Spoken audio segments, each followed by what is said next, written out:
정부가 어제 발표한 저출생 정책, 앞서 간략히 내용 전해드렸는데 얼마나 실효성이 있을지, 앞으로 또 뭐가 더 필요할지 짚어볼 게 많습니다. 오늘 뉴스인 뉴스 김명섭 KBS 해설위원 나와 있습니다. 자, 김 의원, 결국 핵심은 일을 하면서도 아이를 기를 수 있게 하겠다. 그러니까 일과 육아 병행제도 정착인데, 일단 육아에 집중할 시기에 일을 덜 할 수 있게 하자, 이런 내용으로 볼 수 있는 거죠. 오늘 이제 선택과 집중이라는 주제로 하기 때문에 이제 일과 육아의 병행이라는 부분을 이제 다루기로 했는데, 네.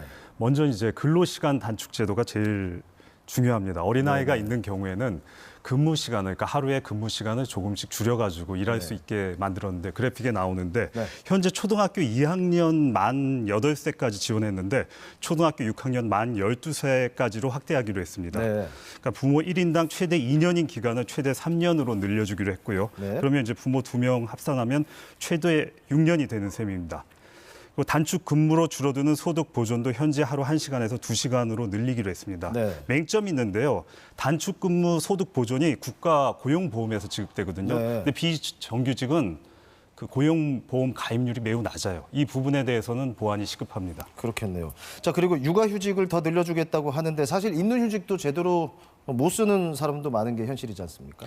그러니까 육아휴직 제도가 사회적으로는 지금 정착이 되고 있습니다. 그러나 기업별로 또 고용 형태에 따라 가지고 사용을 못하는 경우가 많습니다. 지난해 이제 통계만 봐도 근로자 1,000명당 육아휴직 사용자 수가 대기업은 13.7명, 중소기업은 6.9명으로 2배 이상 차이가 납니다.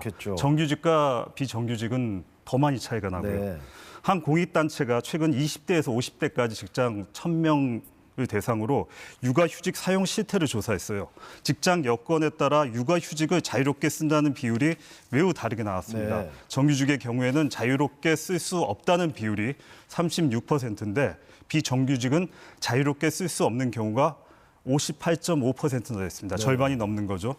직장 규모별로는 공공기관의 경우에는 자유롭게 쓸 수 있는 비율이 17.7%, 300인 이상 규모 기업에서도 자유롭게 쓸 수 없는 비율이 낮았지만은 5인 이상, 30인 미만은 60.3%, 5인 미만인 경우에는 67%나 됩니다. 3분의 2가 자유롭게 못 쓴다는 얘기인데, 물론 이거는 이제 실제로 자유롭게 못 썼다는 얘기가 아니라 자유롭게 쓸 수 있는 환경이 안 된다는 이런 내용이기 때문에 실제 사용률하고는 조금 차이가 있지만 이것 또한 현실 상황을 반영하는 수치다, 이렇게 얘기할 수 있습니다. 그렇죠. 김 의원이 정리한 내용을 보면 결국은 회사 규모 작을수록 비정규직일수록 이 육아휴직 사용이 어려운 이유가 있지 않습니까? 그러니까 비정규직은 육아휴직을 갔다 오면은 재고용이 거의 불가능합니다. 그리고 이제 기업 규모가 작은 경우에는 일단 육아휴직 대체자를 구해야 되는데, 일반인들도 이제 요즘 일자리를 이렇게 마련해줘도 어려운 일자리, 그다음에 조그만 기업 잘 안 가잖아요. 대체자를 구하기도 힘들고, 그리고 대체자를 구해도 중소기업 같은 데는 훈련할 시간이 없이 바로 써야 되는데 그 부분이 어려움이 많다고 합니다. 이 분야에 관련해가지고 육아정책 전문가의 얘기 들어보시죠. 네, 듣겠습니다. 중소기업 같은 경우에는 이제 사람을 뽑으면 바로 이 사람을 훈련시켜가지고 이제 일을 이제 적응하도록 만드는 그만큼의 시간을 갖기가 힘든 부분이 좀 있는데, 이제 육아휴직을 가서 대체 근로자를 뽑으려면 사람 뽑기도 너무 힘들고, 뽑아서 당장 이제 그 현실에 이렇게 경력직을 뽑아야 되는데 그럴 만한 이제 경력직을 뽑는 게 쉽지는 않은 상황이죠. 정부가 이런 상황을 보완하기 위해서 이번에 중소기업 대체인력 뱅크를 마련해가지고 인력 지원을 강화하겠다고 어제 발표는 했습니다. 사실 이 대체인력 방안도 사실 좀 포괄적으로 짚어볼 게 많기는 합니다. 자, 어쨌든 이제 출산율이 계속 낮아지고 있기 때문에 이제 또 뭔가 대책을 내놓은 건데, 이런 것들이 잘 되려면 가장 필요한 게 뭐가 있을까요? 혼인율이죠. 근데 혼인율이 예전에는 혼인율이 낮아지면 출생률도 같이 낮아졌는데 2015년 이후로는 그 혼인율이 일정해요. 그런데도 출생률이 낮거든요. 이 부분에 대해서 육아정책 전문가들은 아예 그 출산을 포기한 건 아니고, 애를 당장 낳고 키우기가 어려운 여건이니까 좀 이걸 지연하는 게 아닌가, 이런 분석이 우세하거든요.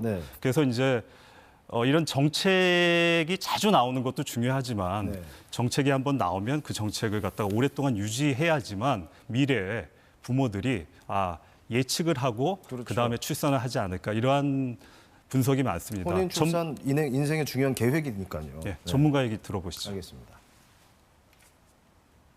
이제 당장 이게 출산율에 이렇게 반영이 안 되면 자꾸 정책이 바뀌는 경향이 좀 있어요. 이렇게도 해보고 저렇게도 해보고 막 이럴래다 보니까 그런데 그러지 말고 조금 꾸준히 계속해서 하는 지원이 필요해요. 그래야 인식 자체에서 이건 계속되는 정책이구나라고 느끼면 그래도 이제 그러면 앞으로도 이게 계속 될 것이기 때문에 아이를 낳아볼까 이렇게 생각할 수 있거든요. 자, 이 저출생 대책, 이제 그동안 뭐 몇백 조 원을 들었는데 달라진 게 없다, 뭐 이런 비판까지 나올 정도인데 이번에는 이제 그런 평가를 안 들으려면은 정부가 무엇을 가장 중심에 두고 추진을 해야 될까요? 정부의 공식 명칭은 이제 저출산 기본 계획으로 돼 있고 그다음에 5년마다 발표하는데 지금은 이제 2021년부터 4차 저출산 기본 계획이 2025년까지 시행이 됩니다. 네. 근데 주요 내용은 이제 출생률 제고도 있지만 적게 낳은 아이를 어떻게 하면은 부모들이 수월하게 잘 키울 수 있느냐 이 부분에 초점을 많이 맞추고 있고 어제 발표한 내용도 사실 그러한 밑그림을 유지를 하면서 보완 대책을 이제 추가한 거예요. 근데 출생률하고 육아 정책은 그러니까 일자리, 노동 정책, 경제 정책, 뭐 교육 정책 긴밀하게 이렇게 서로 얽혀 있거든요. 그렇죠. 그래서 세부 정책들이 서로 충돌하면 안 돼요.